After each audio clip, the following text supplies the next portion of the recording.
Kisah Para Rasul 21 ayat 10-12. Setelah beberapa hari kami tinggal di situ, datanglah dari Yudea seorang nabi bernama Agabus.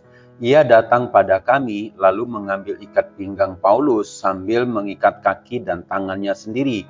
Ia berkata, "Demikianlah kata Roh Kudus, beginilah orang yang empunya ikat pinggang ini akan diikat oleh orang-orang Yahudi di Yerusalem dan diserahkan ke dalam tangan bangsa-bangsa lain."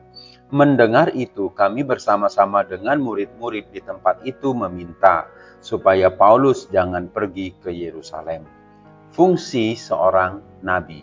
Saudara-saudara, Nabi Agabus adalah seorang nabi yang disebutkan dalam Kisah Para Rasul pasal 11 dan Kisah Para Rasul pasal 21. Ia berasal dari Yudea dan termasuk dalam kelompok nabi dan pengajar yang berada di Antiokhia. Ia adalah seorang nabi yang dipanggil oleh Tuhan untuk menyampaikan firman Tuhan kepada umatnya, terkhusus menyampaikan pesan Tuhan kepada jemaat di Antiokhia dan di beberapa tempat lain. Nabi Agabus memiliki peran penting dalam pelayanan para rasul, misalnya menubuatkan bahwa akan terjadi kelaparan besar di seluruh dunia, yang kemudian terjadi pada masa pemerintahan Kaisar Claudius, sehingga para rasul dan murid pada waktu itu dapat mempersiapkan diri dan mengatur bantuan kepada jemaat.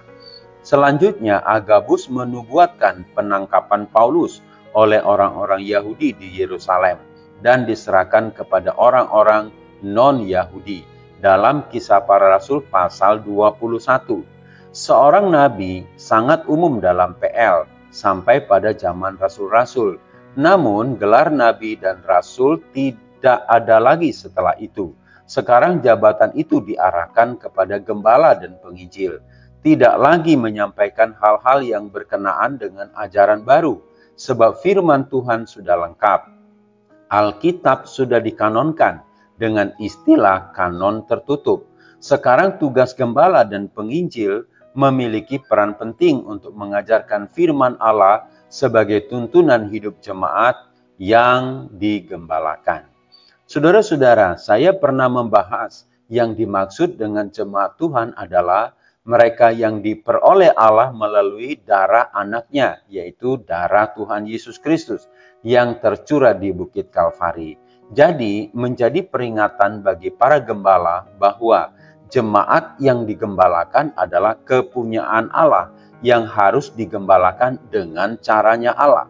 Sebagaimana seorang nabi menerima dan menyampaikan firman Tuhan, demikian juga para gembala mengajar firman Tuhan yang sudah lengkap diwahyukan, yaitu Alkitab, Perjanjian Lama dan Perjanjian Baru. HOR Ministry.